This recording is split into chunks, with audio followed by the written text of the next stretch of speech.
ఈ భూలోకానికి కొంచెతో రంగులు వేసింది ఎవరు? ప్రకృతి సోయగాలకు చిరుగాలి తాకిడితో నాట్యం చేయమని చెప్పింది ఎవరు? చిరుజల్లు తాకిడికి కుసుమాలు విరబూయమని పసిడి మొగ్గలకి చెప్పింది ఎవరు? నల్లటి ఆకాశంలో మిలమిలా మెరిసే నక్షత్రాల మధ్య మల్లె పువ్వు లాంటి ఆ చందమామకు వెలుగులు విరచిమ్మమని చెప్పింది ఎవరు? లోతైన సంగ్రానికి ఎగసిపడే అలలకు ఆనకట్ట వేసింది ఎవరు?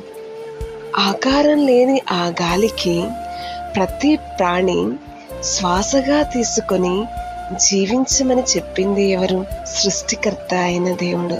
ఆయన ఆలోచన ఎంత అందమైనదో మనం తెలుసుకోవాలి అంటే ఆయన సృష్టించిన సృష్టిలో దాగి ఉన్న అందాలను కనుగొన్నప్పుడే దేవుని యొక్క అందమైన ఆలోచన ఏమిటో మానవుడు తెలుసుకోగలడు. ఆమేన్.